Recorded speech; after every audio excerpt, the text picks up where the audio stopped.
to Thunder Live on FanDuel Sports Network, presented by Toyota. Let's go places. Here in H-Town, kicking off a 4-game road trip. The Thunder does so on a high note with a win over the Houston Rockets. And this one was a defensive battle, low scoring, but the Thunder got it done 111-91. It was back and forth throughout the first 3 quarters before a decisive fourth quarter where the Thunder were able to stretch this lead out to double figures for the very first time and thus stretch their win streak to 5 straight games.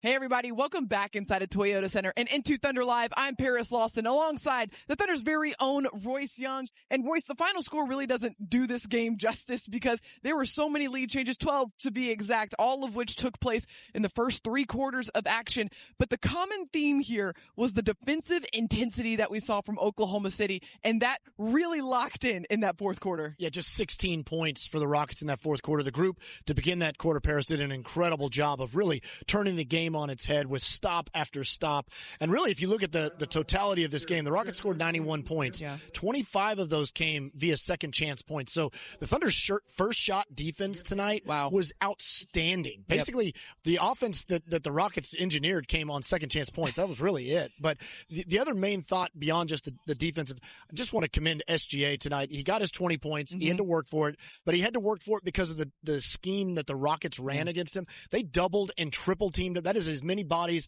as maybe I've ever seen thrown at Shai in a game. And the discipline and unselfishness that he approached this game with to put that incredible streak at risk, but to make the right play. The Thunder played 4-on-3 basically every second he was on the floor. I thought Shai's tone that he set with that was really impressive. Incredible discipline on his part and poise, given the fact that the Houston Rockets were literally throwing just about everything in their arsenal to try to slow him down throughout this game. All right, let's get you upstairs to Chris Fisher and Michael Cage, who are on the call for all of this action in this very defensive battle. Guys, what were your takeaways? Yeah, thank you, Paris. It was defensive from start to finish. I thought the Thunder did a good job offensively, Michael, just kind of sticking to things, that discipline that Royce was talking about with SGA, setting guys up, keeping that ball movement, creating the spacing. But you look up at the scoreboard, and the Houston Rockets, 91 points. I mean, the defense that the Thunder played in the fourth quarter, just exceptional. And for the 5th time this year, the Thunder hold opponent to a season low in terms of points scored. They did it again tonight. Yeah, let me get my pocket square right here. Okay. It started out slow, partner, but the Thunder did a good job of just kind of battling through, not getting to the free throw line. They only had 4 free throw attempts at halftime. Got a little bit closer as the game wore on, but they did the scrappy, dirty, physical work tonight. Even though despite the second chance points for the Rockets, that was the only thing they got really, as you just listened to Royce talk about. And then they did a great job, the bench. One of my keys to the game tonight, we talked about that, how the bench has been stepping up. They had a 49-23 advantage on the bench points. And, no oil painting of a shooting between these two teams. But when it came down to it, the Thunder made the right plays at the right time. I love those blocks and steals. That's a good combination of 21. And they made some threes at the right time, Michael, in the fourth quarter. You had the 2 threes from Ajay Mitchell. You had the 2 threes from Cason Wallace. So although some of those shots weren't going down early, boy, they were big. And one of the reasons why you look up at the scoreboard and the Thunder end up having a double-digit win.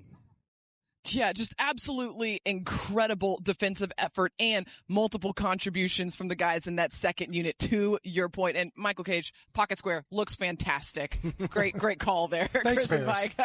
It was a little bit low. You can't see it over the monitor there. Couldn't see it there for a second, but he fixed it. He's always on top of it, that Michael Cage. All right, Chris and Mike, thank you so much as always. We appreciate it. And we've talked about it, but we have to go a little bit deeper because the defense in this game for Oklahoma City, to your point, Royce, was absolutely outstanding and a difference maker in this one. And I thought Chris Fisher brought up a phenomenal point. This is the 5th time this season that the Thunder has held an opponent to their season low in field goal percentage. The Houston Rockets just shooting 33%. Yeah, the Rockets came into this game not really executing all that well offensively, and the Thunder are a bad team to run into when you're not executing at a very good level offensively. And a number of Thunder players, I thought the Thunder did just such a great job. Lou Dort was awesome throughout this game. He had kind of the primary assignment on Kevin Durant. Durant was 7 of 23, only 19 points. Tonight, Dort did a great job on him to help the crowd that the Thunder made the Rockets play within. Chet Holmgren, of course, awesome. He had 4 blocks in this game, just kind of walled off the paint. I thought the Thunder did a great job on Şengün, really kind of mixing their coverages, sending doubles at times, but also playing them straight up. Caruso saw time on him, kind of reminded everybody of Game 7 against Nikola Jokic. That's right. The little guy on the big guy again, but really just everybody contributed in an incredible way defensively. You don't hold a team in the NBA to only 91 points with the pace that you play at. And again, 25 of those came via second chance. So the Thunder first shot defense, outstanding. And this is a good Houston Rockets team that is perfectly capable of putting up some big offensive numbers. So that's a testament to Oklahoma City's consistency and potency on that defensive end of the floor. Well, this game, it was really close all the way up until that fourth quarter. The first double-digit lead of this game came in that fourth quarter, and it was because, again, that Thunder defense, but we also saw some incredible shot making. Yeah, and the Thunder just kind of opened the game up a little bit, and it really felt like once they started stacking those stops up, Paris, the free-flowing nature of the game just kind of was there. This was Chet doing a great job kind of faking the DHO and just going straight downhill. Ajay Mitchell, great game tonight, 17 points on 7 of 10 shooting, very efficient, as we see from Ajay, always making great decisions. Did a great job, foot on the gas, driving the paint, kicking out. Cason Wallace, Chris Fisher mentioned it. Yep. 2 big-time threes, but those are in rhythm after a stop. In rhythm after a stop. That's what you love to see, is that you get that stop, you drive downhill, you kick it out to an open shooter. And, of course, Kenny Hustle. You back off Kenny Hustle, and he's going to knock down a mid-range jumper. He ain't afraid to take it. He's got the green light in that area, and the beauty of all of this is the amount of different players that made big plays down the stretch for Oklahoma City. Kenrich Williams, Ajay Mitchell. You got a guy like Cason Wallace knocking down some critical threes. And when you have that many different players that you have to account for in terms of source of offense, it makes it very difficult to defend. It's a great call, Paris. And if you just watching that video, how many different guys were passing to different guys? It was Cason setting up AJ. It was AJ setting up Cason. It was Dub driving downhill, kicking out to Cason. It's everybody is a threat all the time. And that is, we talk about it a lot, but that is one of the secret sauces of this Thunder team, is that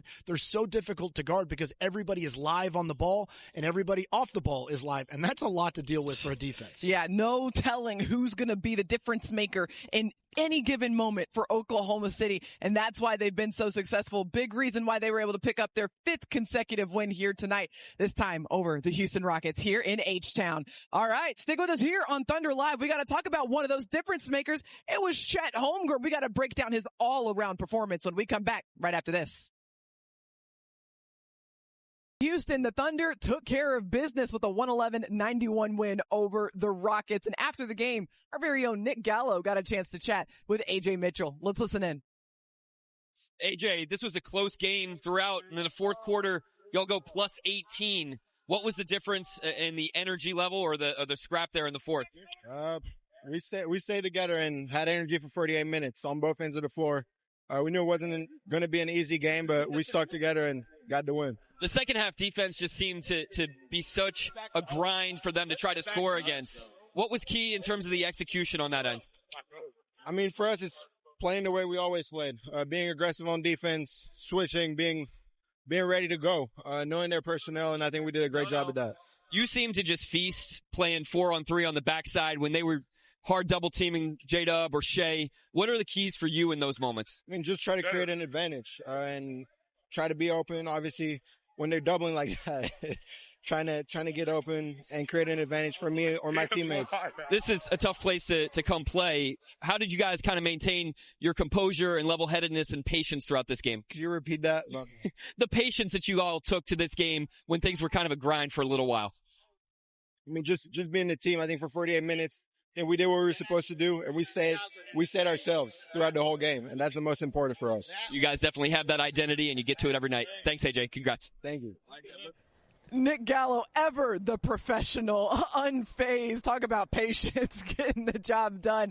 And Ajay Mitchell, I mean, we have to talk about his performance, but I gotta shout out our guy, Nick Gallo. So professional. You look like one of the 3 wise men. Need some frankincense and myrrh. You know, I feel like that was kind of a flashback to some previous towel shenanigans we've seen from Nick Gallo so far this season. All right, let's go back to Ajay Mitchell because he had a phenomenal game for the Thunder off the bench. The Thunder with 49 bench points in this game, and he was a key factor to this one. Another game with double figures off the bench. That is now 14 consecutive games for AJ with 10 or more. When AJ made a shot during this game, Paris, I leaned over to somebody and told him, it's like, man, he just never makes a wrong decision. And it's just, you have so much confidence watching him play. There was a pull-up three that he had. I think he had Steven Adams on it. He actually missed it. And even when he missed the shot, I thought, that's a good shot. I just trust AJ because he just takes good shots, makes great decisions. His poise and composure in a post-game interview when things are getting weird or on the court, I don't think that those things are not coincidental because AJ just plays with such an uncommon poise and composure for a second-year player. He definitely acts beyond his years. The maturity, the poise, the composure, it all shows up in every aspect of his game out there on the floor.